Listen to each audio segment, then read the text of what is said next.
एक आदमी बरसों से रेलवे स्टेशन के कोने में बैठा रहता था। लोग उसे भिखारी कहते थे।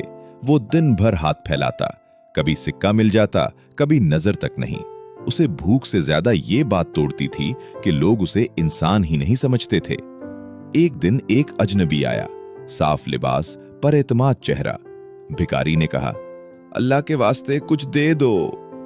अजनबी रुका और बोला, मैं भीख नहीं देता, अगर तुम मुझे कुछ दो तो मैं तुम्हें कुछ दूंगा।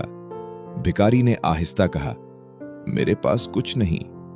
अजनबी ने सिर्फ इतना कहा, जो जिंदा है उसके पास कुछ न कुछ जरूर होता है, और चला गया। ये जुमला उसके साथ सोता जागता रहा। अगली सुबह उसकी नजर पटरी के किनारे खुले हुए जंगली फूलों पर पड़ी। कोई उन्हें नहीं देखता था, मगर वो फिर भी खुलते थे। अचानक वो समझ गया, उसके पास भी कुछ था। उसने चंद फूल तोड़े और पहली बार उसके हाथ मांगने के बजाय देने के लिए उठे। जो सिक्का देता वो बदले में एक फूल दे देता। लोग चूके, फिर मुस्कुराए, फिर रुकने लगे। अब लोग भीख नहीं दे रहे थे, वो फूल खरीद रहे थे।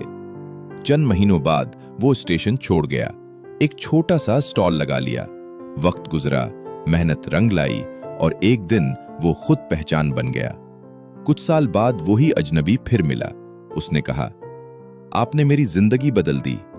अजनबी मुस्कुराया, नहीं, मैंने सिर्फ तुम्हें याद दिलाया था कि तुम भिखारी नहीं हो।